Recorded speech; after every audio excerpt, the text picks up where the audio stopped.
चुनाव में कहीं बीजेपी दोबारा जीती तो ये मान के चलना, जिस संविधान को बाबा साहब ने कहा कि ये मेरी आत्मा है, बाबा साहब ने कहा था मैं रहूं न रहूं, संविधान के रूप में मेरी आत्मा जिंदा रहेगी।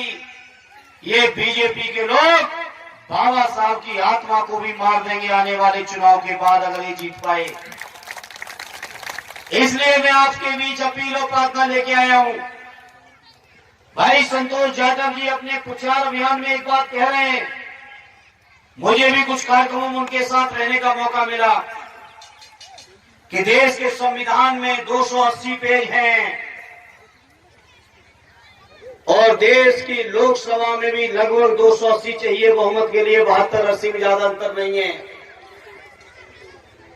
हम बदायूं के लोग ज्यादा कुछ कर पाए न कर पाए, लेकिन बदायूं और आंवला की लोकसभा सीट जिता के कम से कम 1.5 पेज बचाने का काम कर सकते हैं संविधान की। बताओ मेरे भाइयों, करोगे कि नहीं करोगे? हराओगे इस भारतीय जनता पार्टी को कि नहीं हराओगे? भारतीय जनता पार्टी को हराओ मेरे साथियों। हम आपको यकीन और भरोसा दिलाते हैं।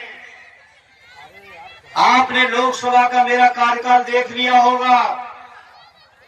सदन में रहते हैं तो संख्या की दृष्टि से भले ही एक के तौर पे गिने जाएं, लेकिन आप सबकी कृपा और आशीर्वाद मिलेगा तो कम से कम 5 और 7, 10 सांसदों का मिलकर काम करने का काम अकेले कर सकता हूं।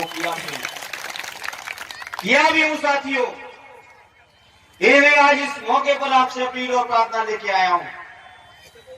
आने अखिलेश यादव जी ने अनुमति दे दी है कि जाओ बदायूं की जनता के बीच जाओ, सहयोग और समर्थन और आशीर्वाद मांगो, और मांगो समर्थन इस बात के लिए कि अगर कोई संविधान बचाएगा, कोई संविधान की लड़ाई लड़ेगा तो समाजवादी पार्टी ही मजबूती के साथ लड़ पाएगी, कोई दूसरी पार्टी नहीं लड़ पाएगी।